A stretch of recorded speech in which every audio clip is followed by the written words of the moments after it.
One day ક્રિકેટમાં ભારતીય મહિલા ટીમે રચ્યો ઇતિહાસ। નમસ્કાર, સ્વાગત છે આપનું આરબી ન્યૂઝના ટોપ 10 સમાચારમાં। હું અશ્વિન રાઠોડ। ભારતીય મહિલા ક્રિકેટ ટીમે આયર્લેન્ડની મહિલા ક્રિકેટ ટીમ સામે 435 રન બનાવી અનેક રેકોર્ડ પોતાના નામે કર્યા। તો ખોખોમાં ભારતની મહિલા ટીમે ખોખો વર્લ્ડ કપના પહેલા મેચમાં દક્ષિણ કોરિયાને 157 પોઈન્ટથી હરાવ્યું। આજે બીજા મેચમાં ઈરાન સામે મુકાબલો। ઉત્તર પ્રદેશમાં પોલીસે નકલી ચા બનાવતી ફેક્ટરી ઝડપી પાડી। 11,000 કિલોગ્રામ ચાની ભૂકી કરી જપ્ત। કેન્દ્રીય ગૃહમંત્રી અમિત શાહે માણસામાં આજે 200 કરોડના ખર્ચે બનનારા બેરેજ ડેમનું ભૂમિપૂજન કર્યું। 12 વર્ષ 8 મહિના અને 21 દિવસ પછી જેલમાંથી બહાર આવ્યા આસારામ।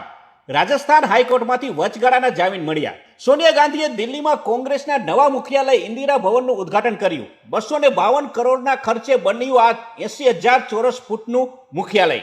માર્શલ લો લાગુ કરવાના આરોપમાં દક્ષિણ કોરિયાના રાષ્ટ્રપતિની થઈ ધરપકડ। સમુદ્રમાં ઉત્તરીય ભારતના 3 બાહુબલી જહાજ આઈએનએસ સુરત, આઈએનએસ નીલગિરી અને આઈએનએસ વાઘસીર પીએમ મોદીએ દેશને કર્યા સમર્પિત। જમ્મુ કાશ્મીરમાં ફેલાઈ રહસ્યમય બીમારી, અત્યાર સુધીમાં 14 લોકોના થયા મોત, લોકો ભયમાં। બાંગ્લાદેશની સુપ્રીમ કોર્ટે બાંગ્લાદેશના પૂર્વ પીએમ ખાલિદ ઝિયાની 10 વર્ષની સજા ઓછી કરી અને છોડ્યા।